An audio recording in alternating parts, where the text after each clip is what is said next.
अवकाळी पावसामुळे उत्तर सोलापूर तालुक्यातील शेतकऱ्यांचं मोठं नुकसान झालेलं आहे। लवकरात लवकर पंचनामे करून नुकसान भरपाई द्यावी अशी मागणी हे शेतकरी करतात।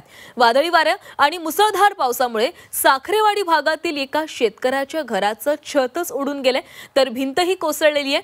दुसरीकडे उन्हाळी कांदा, सोयाबीन, ज्वारी या पिकांचंही मोठं नुकसान झालेलं आहे।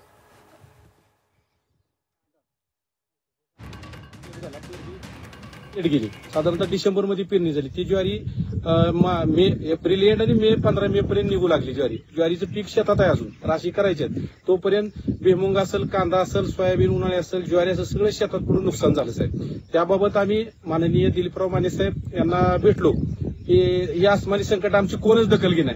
त्यांनी तात्काळ तहसीलदार उत्तर सोलापूरांना फोन लावला, आमचं निवेदन घेतलं आणि तहसीलदार साहेबांचे आभार मानतो की त्यांनी लगेच पंचनाम्याचे आदेश दिले। कोटी रुपयात नुकसान आहे साहेब, कोट्यवधी।